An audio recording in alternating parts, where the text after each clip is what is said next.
Episode 201, How to Help Your Senior Pastor Succeed with Drake DeLong Farmer. This is Making Sunday Happen. Let's do it. This is the definitive podcast for helping you plan, create, and execute dynamic worship experiences at your church. Useful, practical content in the areas of production, worship, communications, first impressions, and more.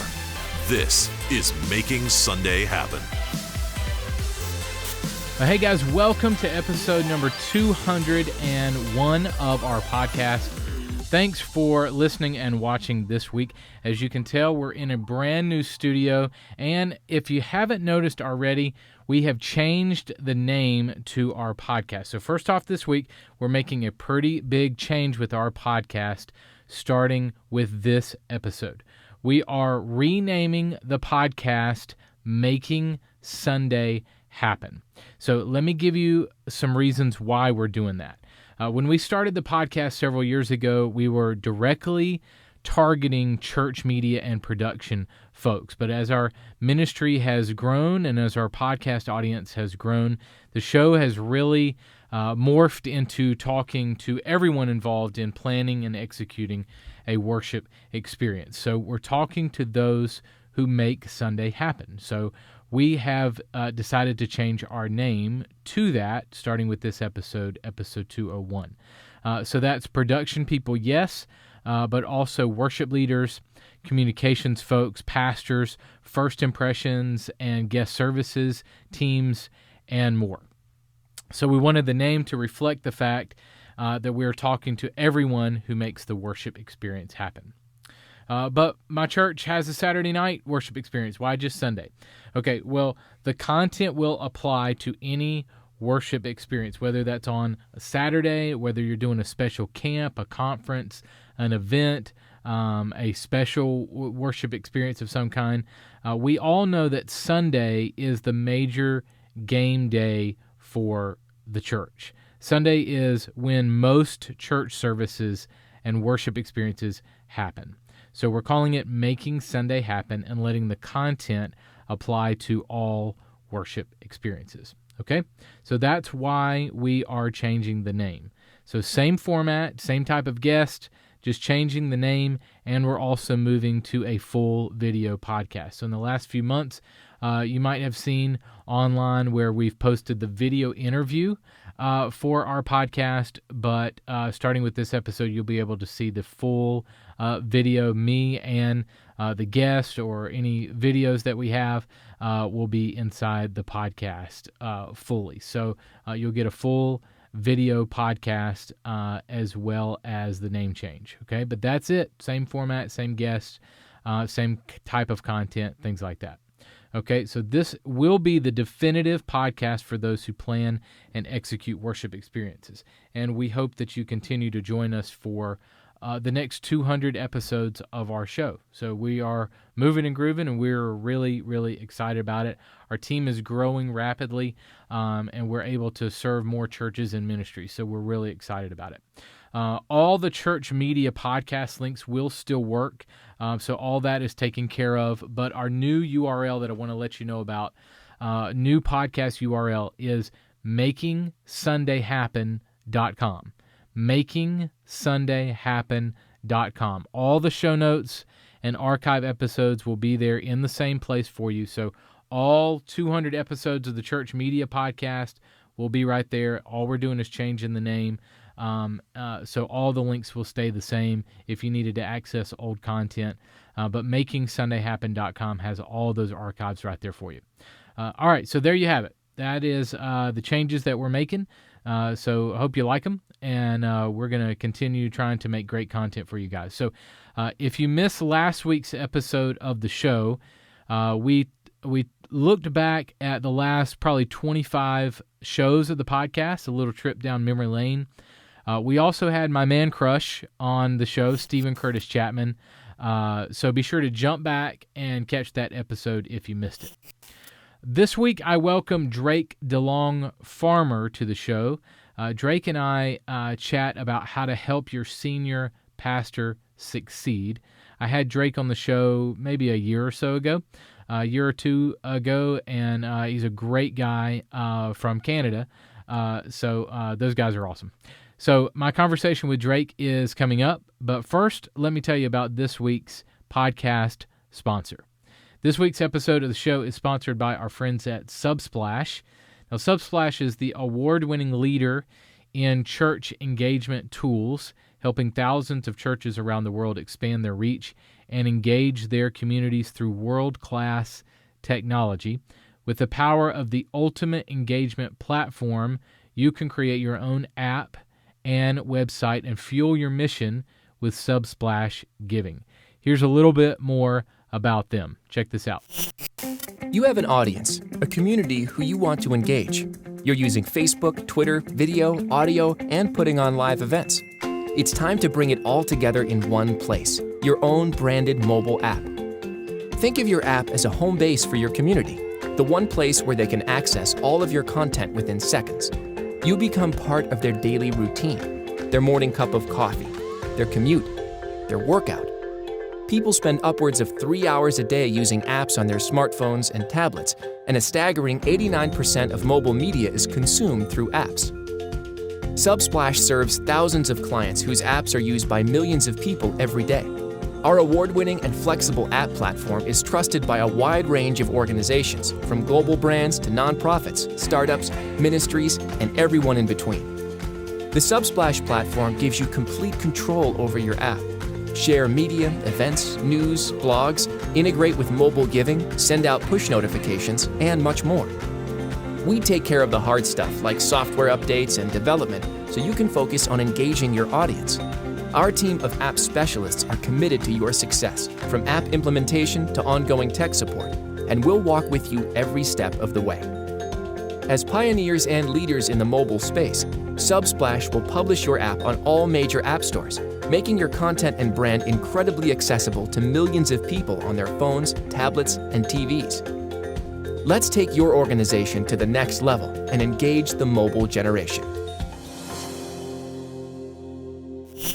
Hey guys, today I welcome back to the podcast Drake DeLong Farmer. Drake currently serves as the executive pastor at Gateway Alliance Church in Edmonton, Alberta, Canada. We are doing the U.S. to Canada technology hop, so hopefully nothing goes down.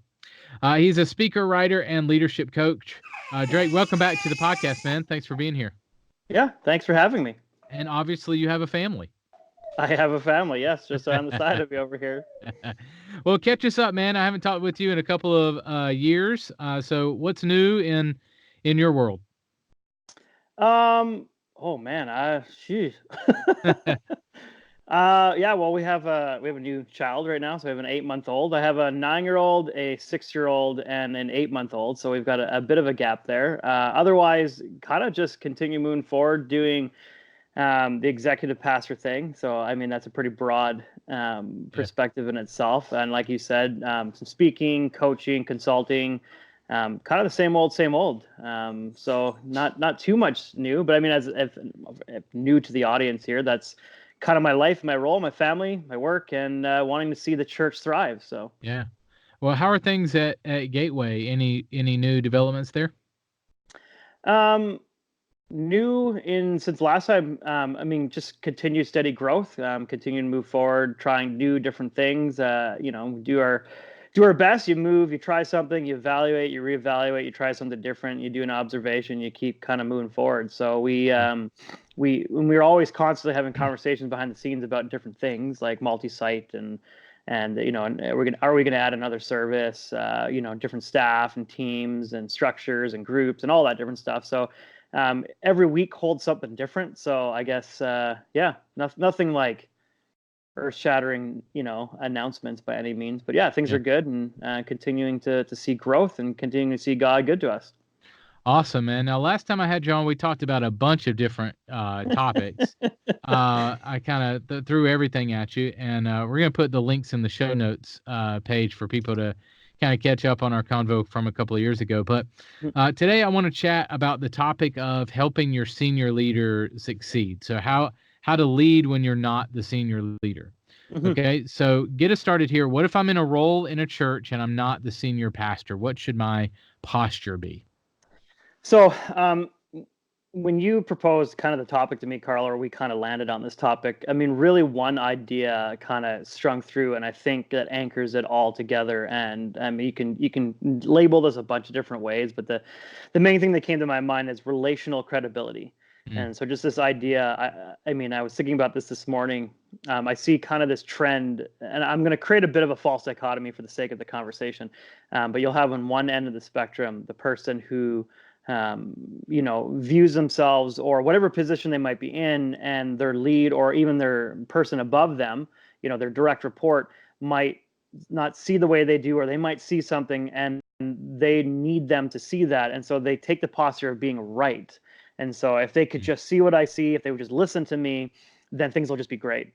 And then you have all the way to the other end of the spectrum where I've had these conversations, and some of these questions have come up in forums and things that I help moderate, or even coaching and consulting, where this idea, especially the lead position, the lead passer position, that we don't challenge that, that this person is the anointed by God, that, he moves it forward, gives direction. We don't ask questions. We don't challenge. We just follow suit, stand in line.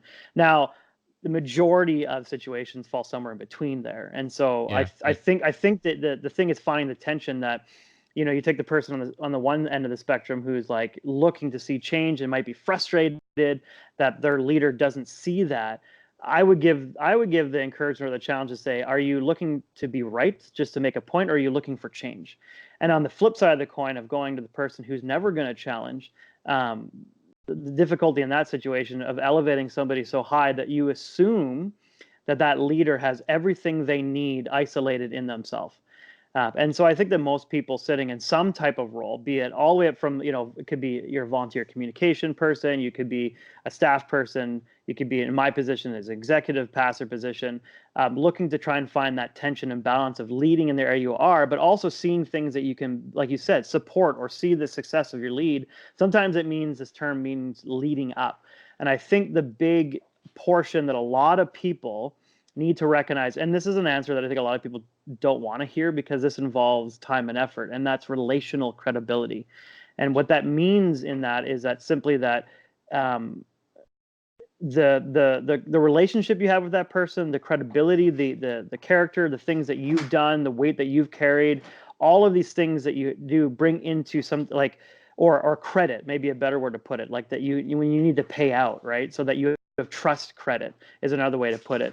To be able to say that I need to have a sit down with this person and be able to push a little bit or to suggest, or if you do have that relational credibility that you've built into this person, leading with them, that they actually eventually start coming to you and asking you for that advice because you've built that relationship. So I think that when you look at the idea of trust credit or relational credibility, it's kind of like it'd be the anchoring, I hope, for the sake of this half an hour, of the part of this conversation. Because when you look on these both ends of frustration or maybe you're a part of a culture that finds it difficult to even bring up the conversation, that part of that is looking how am I actually a part of the equation of supporting this person, building that relational credibility and creating trust with them that I can actually pay out on. So how do you wrestle that with, obviously in the news the last couple of years, it seems to be every couple of months we're hearing of another mega church pastor fallen of some kind, or either that be a moral failure or just a bad leader or something. And so how do you wrestle with both, with going, I need to support my senior leader, but also not idolize, put, him too much on a pedestal? How do you wrestle with the two? Well, let me comment first about like the failings in the mega church. One thing I would say, and I always think this is funny, as a critique to mega churches, that they're the ones that get the attention because they're in the news. But if you actually look at the statistic, you can find just as many unhealthy leaders, if not more, inside of smaller churches. And I think that the idea in that is that it's a lot to do with isolation. I mean, it's way more complicated than that, obviously. But if you look at on both ends of these spectrums, the solo pastor can be isolated and finds it hard to be able to be vulnerable and have a safe place for themselves. Well, the same thing in the larger the church. I mean, the higher you get into a position, I think a lot of people don't realize that. I mean, it's one of John Maxwell's, I think, 21 leadership principles that the top is lonely. A lot of people think Yeah. the higher we get up, the less responsibility. No, that's not true. The more responsibility, the more weight you carry in that. And the Yeah. same thing, the higher you get up, the actually more isolated it is, because it becomes difficult as you're leading to be able to be vulnerable. And so I think looking back at that relational credibility piece, you then, if you can be a constant sense of support to that leader, both in the work that you do, but also in the availability and relationship. Now, that depending on who's listening to this and what role it is, that you may not be that person, like that is going to be the crying shoulder of your lead pastor, but you can create an environment for that person to feel like they're supported, to be able to help them with shouldering the burden of the ministry, to be able to encourage them. I think that's a huge thing that get missed a lot of the time, is that lead pastor is constantly feeding into and encouraging and teaching and inspiring, but who's pastoring the pastor is that whole idea, right? And so a part of my role specifically as an executive pastor is like, hey, if you need a lightning rod, like having a closed door conversation for you to get something off your chest is a lot cheaper than going to therapy. Like it becomes something too where, and my role has an opportunity as well, that there could be things that he knows because of that relational trust, that anything that's said behind a closed door is for his benefit and purpose, and that those things get left there, for example. But I think in any role, it becomes that sense of like, yeah, how are you helping, shoulder that ministry burden? How are you helping support? How are you helping encourage? And on the side of like, yeah, if there's off sway in that, you got to ask yourself the question, am I the person best equipped to be able to interject in the midst of that situation? And the difficulty with answering that question is that it really depends circumstantially. Who's the person? What's the role they have? What's the relationship we have with the leader? What are the circumstances, that might be breaking something about, like a bad leadership or a character flaw or things like that.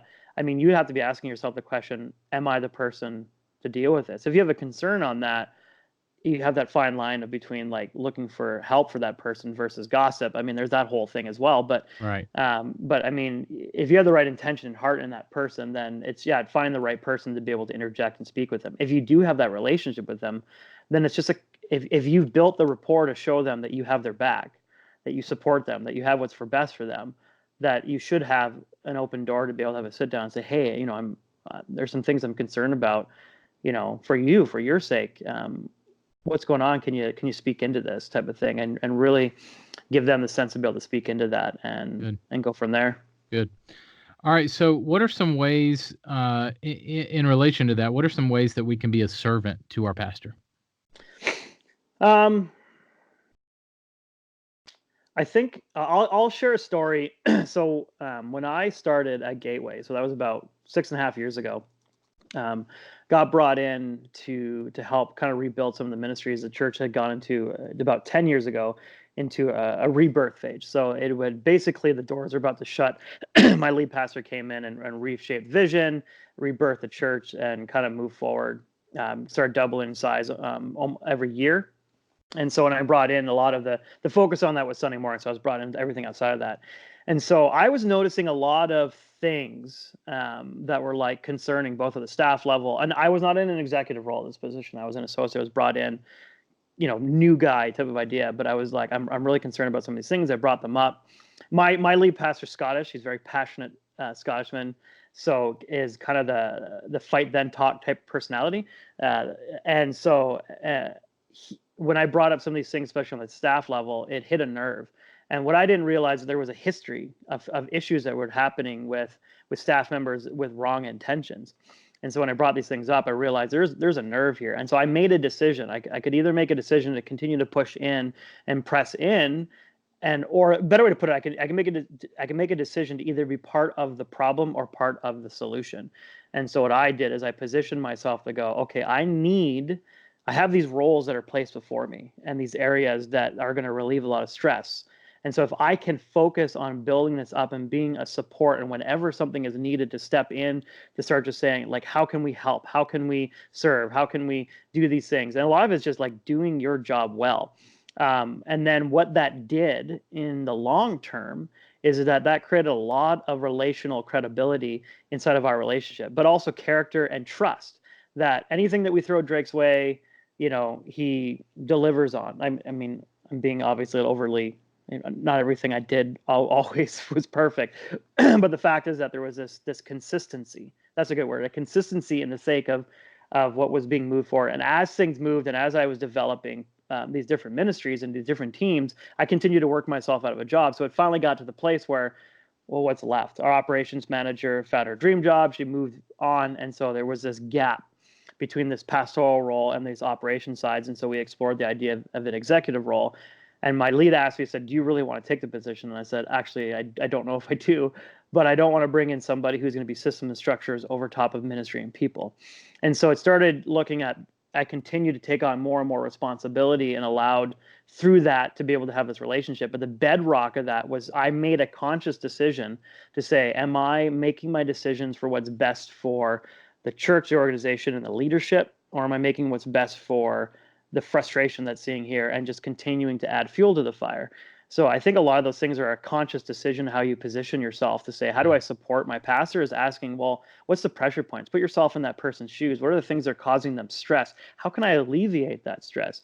And in the immediate, you're going to be able to be a service to your senior leader, but also you're building that relationship and you're building that trust with them that they can see, man, this person is not adding stress to my life. They're actually alleviating that. Right. And when I give them something, they're able to knock it out of the park. So when this person mentions something to me, I start to listen more because, well, everything they do with excellence. They do strive and they press in. They're adding value to what's going on. So I value this person. I value their opinion. I'm going to be more likely to be able to listen to those things. Now, there's always exceptions to the rule. Obviously, there's going to be senior leaders that no matter what you do, there's something, there's the blinders on and things like that. So I don't want to overgeneralize, but I think if you haven't gone down that track and willing to take the like you said, the service road, and also just the longevity that takes, don't look for the quick fix. I'm noticing these things. I should be able to have a sit down, have all of my questions answered, and just do what I want you to do. Well, maybe your lead isn't there yet. Maybe he doesn't understand. Maybe there's something for him that he has to grasp. Or maybe there are other components that are going on inside of the organization, things that he's weighing that you don't know about and you can't know about, or he doesn't want to burden you with. Right. So the difficulty with these type of questions is that interpersonal dynamics is a very complex thing, right? Yeah. Yeah. And so that you have to keep a lot of your context, your relationships, personalities, all that stuff in tension when you come maneuver this stuff. Yeah. So we're talking to everybody involved in making Sunday happen. So that's worship leaders, production people, communications folks. So what if I'm a member of one of those teams and my pastor doesn't get his message done until Saturday night? Okay. Yep. Hypothetically, this is never reality. All right. So even though I know that I can serve him better if I had a week, 2 weeks to know where he's going, so I know what songs to choose. I know how to build graphics around that or video support for that or whatever the case may be. If I'm in a culture where my pastor's not going to get it done until Saturday night, it's just the way it's going to be. How do I continue to serve him and create an environment where he succeeds? Yeah, so I think that's a great question. I was thinking about this. I was just in a conversation on a forum where the conversation is, how do I help my lead pastor stick to his time on a Sunday morning? So I think that's a similar thing when you look at, the fluidity versus the excellence in structure, right? And if you have a creative person that sees those things, and then you have a pastoral person that sees the other kind of coin, how do you get those things together? I think the biggest way to look at that is trying to figure out, how do I attach the importance of what I'm trying to communicate to something that is valuable to the person I'm trying to communicate it to. So I'll give you an example. I'll tweak it a little bit because this is a real life scenario. So when I first started, so again, this is going back to before I was an executive pastor. So I had built some relational credibility, but even still, it's still like, I got to, walk into the office, and my lead, a big value of his is excellence. And but there had been a season where in the next little bit, he'd been, this one Sunday, he'd gone like 20 minutes over the time they ended the service. Now knowing him better now, I already know on Monday he was beating himself up. But at the time, I didn't know that. And so basically the elementary room had turned into complete chaos. They were like throwing paper airplanes, and it's like parents are picking them up because they hadn't planned for that. So I sat down and said, "Hey, Martin, I need to paint a picture for you. Like when the time of the service goes past that long, this is the picture of what a parent sees when they show up." Those were value things for him because he knew that kids ministry was something we needed to work on. Kids ministry was going to be a growth engine for our church. We had wanted our kids ministry to elevate to a side of excellence. And so I was speaking his language in a way that he understood, hey, this is actually going against the values that you actually are wanting to see. And so it literally was no conversation at all. I mentioned that picture. He said, "I'm sorry, it won't happen again." And there's always going to be exceptions to the rule, but the rule has been that he has put a lot of intention to make sure we end on that time. We put a lot of intention in our production, things like that. Same thing with, preparing on time. Well, fitting inside of those things. Well, part of it is that we just prep in advance. Like our creative arts director right now is moving into another season with a bigger team that is a whole volunteer base that's going to be building a lot of these graphics. So he needs more time. It's not even getting things done on a Saturday versus the week before. It's we need message series titles and things, weeks and if not months in advance, so that he can work with a volunteer team, so that if their first draft of a graphic isn't there, we're not scrambling the night before to have a graphic up on Sunday. Well, this falls again into the value of excellence, right? And so maybe that's not a value for that lead, but finding some type of language to communicate it in a way that they would see value and understanding in the way that you're seeing it. So asking a lot of questions, a lot of understanding. Maybe it's just trying to figure out why, he needs that Saturday. So maybe it's going to be, what, I understand this Saturday, could we get a rough draft? Could we get the title? Could we, like trying to find something that's like, this will help us at least. Because honestly, if you have the graphic and you've got the main skeleton, Sunday morning we can tweak verses and slides and adding things. It takes like 15 minutes, but you've got the majority of the service plan done and the skeleton. And as communicators, that happens. Sunday morning, we're like, man, I woke up at 3 a.m. and I had this great idea. And I want to take this verse out and add this verse, and I'm going to tweak it. Obviously there's limitations to what you do, but then it's just trying to figure out, well, first and foremost, trying to figure out, why is your pastor needing that Saturday? Why is it going to that point? So maybe it's a time management, maybe it's a support thing, maybe that's where he finds the most creative at that moment. He loves the 11th hour. Then trying to figure out, okay, is there a way now for us to take one step to say, yeah, what about the message title?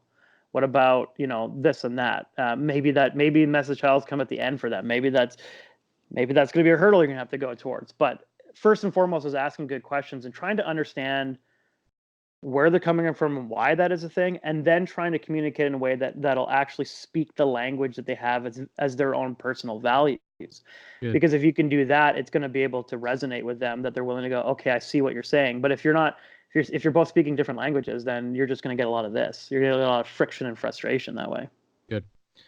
Okay, so tell me how we can choose to be positive. I want to get at attitude here. So how does our attitude matter more than can matter more than our skills and abilities? You want to flesh out what you mean by attitude? Because I have a couple different things going in my head. Okay, so what I mean by that is I can be the best production person, communications person around, and so my skills can be off the chart. But if I don't have a good attitude in support of my senior pastor, there's still going to be friction there, and I'm also creating friction with my team. So if I'm a production guy on a Sunday and I'm constantly going, gosh, I wish my senior leader would get his mess together before Saturday night, that would really help us, blah, blah, blah, blah, blah. Yeah. Now I'm painting a negative picture of my senior leader to my volunteer team. Follow me? So this is, absolutely. So at all levels, like I've had this conversation with a lot of different staff and even some of our volunteer coaches, that the difficulty in especially in those roles, in those middle roles, like call it middle management, whatever, staff and senior volunteer leaders, is that you are sitting in this role where you're closer to the senior leaders than your team are, but you're closer to the team than the senior leaders are. And so you become kind of this bridgeway between these two type of things. And that's why people, a lot of the stereotypes of middle management is usually one of torture, because you have these, like the negativity can kind of flow both ways, right? And so what happens is then you have to become an advocate for both sides. So as much as you might be frustrated about something, you can't allow that frustration to lead down into your team. But you also, if your team is frustrated about something, you then have to translate and filter it in a way that the senior leadership or whoever's above you will be able to understand it in the way that they're actually trying to convey it, not what they're hoping to convey, not what they're actually conveying. So when you have a person who is pushing against something, are they pushing against the values and vision and mission of the church?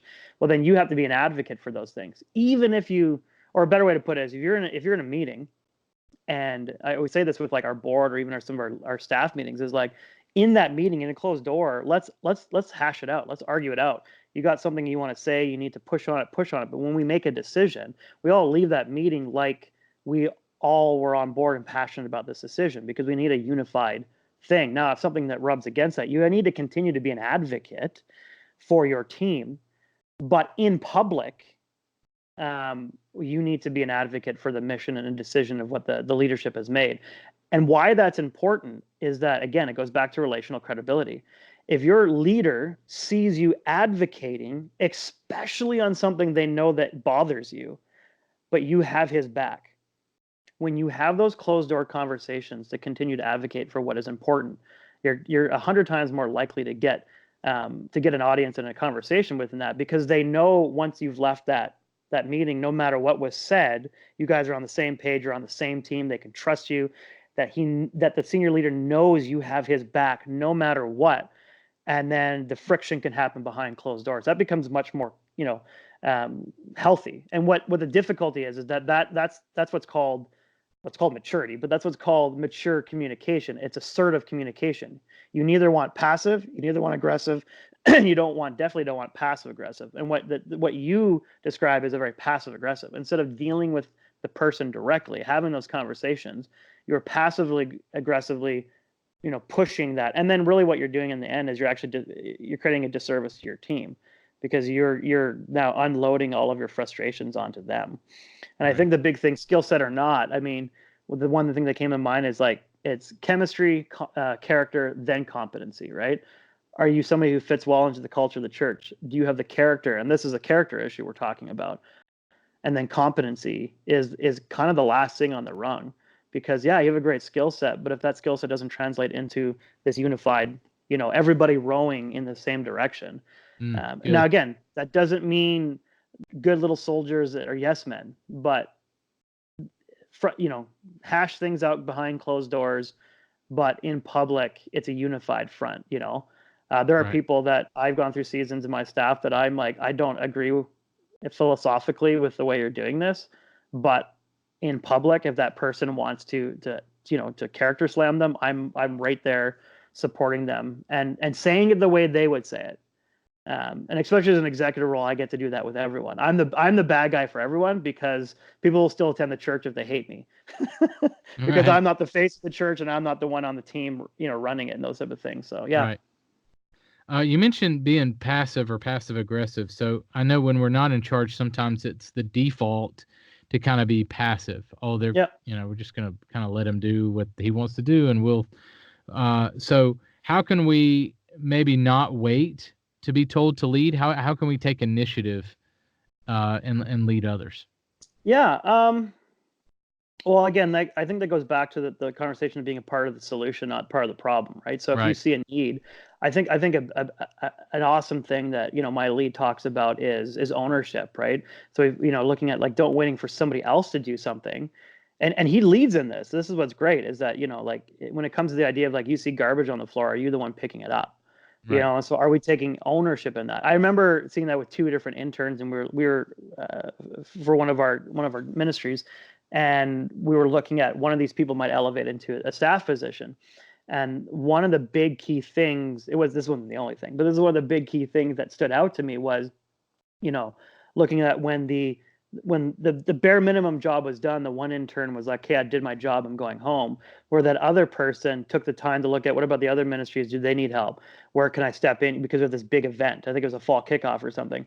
And they were like, "I'm done my part, but how do I now step in and help the other ministries succeed as well?" Right. And so that person showed me that, they're going over and now there's a limit to that. Obviously, you can burn yourself out like that. But in the specific situation of this event, it showed to them that, hey, look, we're looking at wanting for us all to succeed.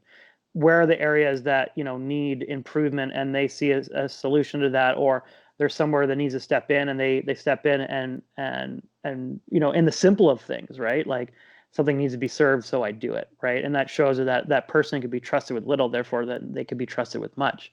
And so it's not just that whole adage is like, well, if I can just get into this position, I'll have influence. It's like, well, do you have influence where you are now? And are you showing that you can go through the fire and grit the teeth and do what's needed to be done with the small things? Or are you just waiting for somebody to give you some responsibility?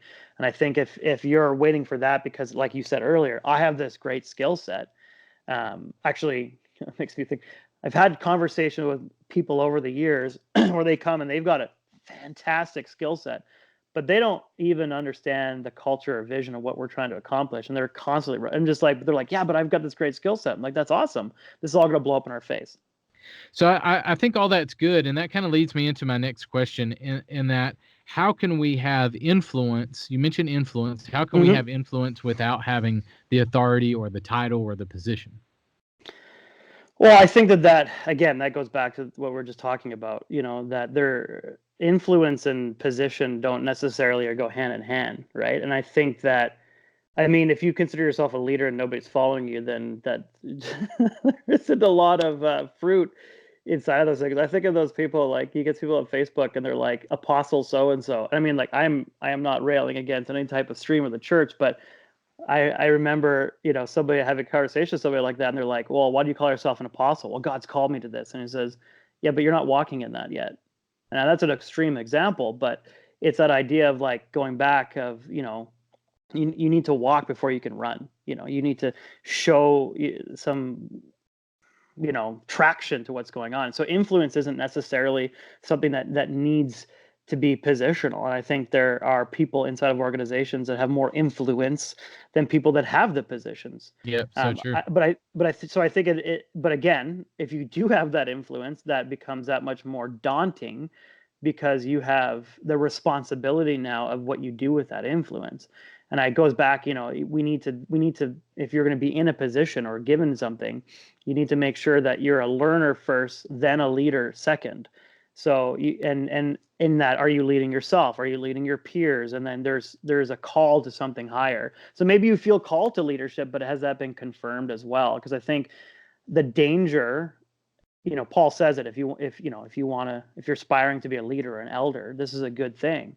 But you got to make sure that, if other people are able to speak into that at the same time and help shape those, that can guard you from the pitfalls that we talked about right at the beginning of people that fall into these character flaws because you get isolated and you get into your own head. And so I think we got to also be sober minded about those positions as well. So I would say, yeah, if you're looking to influence for the impact of the church and God's mission, you don't need a position for that. Now, to be invited into, like, I mean, there's obviously some don't demand, going back to like my way or the highway type of thing, but you can influence people even as just a Bearline volunteer, because you can be an advocate for the leader above you who could be a volunteer, but you're going, am I advocating for us moving forward together? Well, by doing that, you're becoming an influence and a leader, even in the small things. Yeah. Okay, last question for you. As an executive pastor, what are some things that would really make the people, especially staff people that serve under you, stand out if they took the initiative and did some things on their own? What are you looking for, or what would really, highlight someone, a staff member under you, if you saw it? I think there would be a lot of different things, but the first thing that came to my mind was probably hustle. And again, I would temper that to not burn yourself out. I'm not looking for people to burn the wick on both ends, because to me that's not hustle, because you can work hard or you can work smart. I mean, just to add that adage in there. But the question is that, yeah, are you when you're coming in and you've got a team, are you the first person who's showing up and serving? Are you the person who's leading? So you talk about leading and influence. Are you the person leading the charge in serving, or are you the person who is demanding direction and just expecting other people to do that? Now, that doesn't mean that there aren't situations where you can't do everything. You can't be the person who is setting up and doing every single action, because then you're also not leading, right? But it's a character thing, right? So the difficulty in that type of thing is that it's not like, well, if you do A, B, C, then you're good to go. But it's a matter of like, yeah, how do you carry yourself? How are you serving your teams? How are you leading your teams? Are people, are they understanding the mission and vision and are on board these things? Are you growing people? Are you working yourself out of a you aren't doing everything, but are you also the person who is making sure that your teams are equipped and served and empowered and released, and the person that is in there with them, shouldering that type of idea? So there's a lot of those intangible type of things that I would look at, versus a person who isn't pulling their weight, doesn't have that hustle, doesn't have that drive, doesn't have the passion, doesn't have the love and compassion for his team. Would have very different conversations. Because if the person who's Right. hustling, most likely I'm having the conversation of going, you're doing too much. You Right. need to find a better tension and a better balance. And the other person's like, why are we paying you? Right. Again, creating a bit of a false dichotomy again too. But Right. Awesome, man. Well, dude, this stuff is awesome, and I think from an executive pastor level, it gives some insight into, folks that are in a communications director kind of role, a church tech kind of role. It just gives a different perspective from someone who is higher up in leadership, for lack of a better term. So, man, thank you so much for that. Any parting thoughts as we leave each other today? yeah, the only thing I could say too is that if you're in a position that's like you're in a communication director, things like that. I mean, I don't know your context, so you got to take everything I'm about to say or everything I've even said previously with a grain of salt. But maybe you don't have the ability to go right into your lead pastor's office, but maybe you've got a direct report, or you've got an executive pastor that is playing that role anyway to help kind of be that intermediate person that you can be able to sit down and just say, not only here are where my concerns are, but help me to better understand, help me to be a part of the solution. And if you come at it with that attitude to your exec or your direct report, then they're seeing that your heart is for the right thing, and they can help coach you in that particular circumstance, Right. But if you have the right heart attitude on it, and your church has a general health to it, then you should be able to move things forward and work as a team. Yeah. Yeah. Awesome, man. Well, I appreciate your time. Thanks for coming back on, dude. Yeah, absolutely. It was my pleasure. The show notes for this episode are available now at makingsundayhappen.com. Thanks so much for hanging out with me this week. We really, really appreciate it. For more about our ministry, you can visit 1230.media. That's the numbers or the letters, 1230.media today to check us out. We serve churches and ministries with worship media, which is off-the-shelf, ready-to-go media content on our website and different marketplaces online. Also custom media, so if you need a sermon bumper, a series design, any graphic design or video content you might need, we can make that from scratch for you. And also our training content through our blog and podcasts, training videos and other resources online. We are seeking to help you transform the worship experiences at your church. So we are all about the worship experience. So feel free to check us out, 1230.media, 1230.media. Check that out today. And don't forget to continue the conversation on Facebook in our Making Sunday Happen Facebook group. Just search Making Sunday Happen on Facebook. Our group will come up, and you can ask to join the group, and we'll accept you, and you can join the community there. So that is the Making Sunday Happen Facebook group. Next week's show is going to be really cool as I welcome Rob Thomas from Igniter Media. He's the president and creative director at Igniter Media, and we'll be talking a little bit with Rob and also sharing his entire talk from SALT 18 conference. It'll be on Laughing on Sunday. So you're getting premium content from the SALT University Library, absolutely free right here on the Making Sunday Happen podcast. So the entire workshop you'll get absolutely free. We'll also talk a few minutes with Rob in person about that content that he delivered last year. So that is next week on the show. Thank you guys for listening. Go out there and create some incredible worship experiences this weekend. I'll catch you next week. Making Sunday Happen is a production of the ministry of 1230 Media. For show notes, archive episodes, and more free resources for your church, visit MakingSundayHappen.com.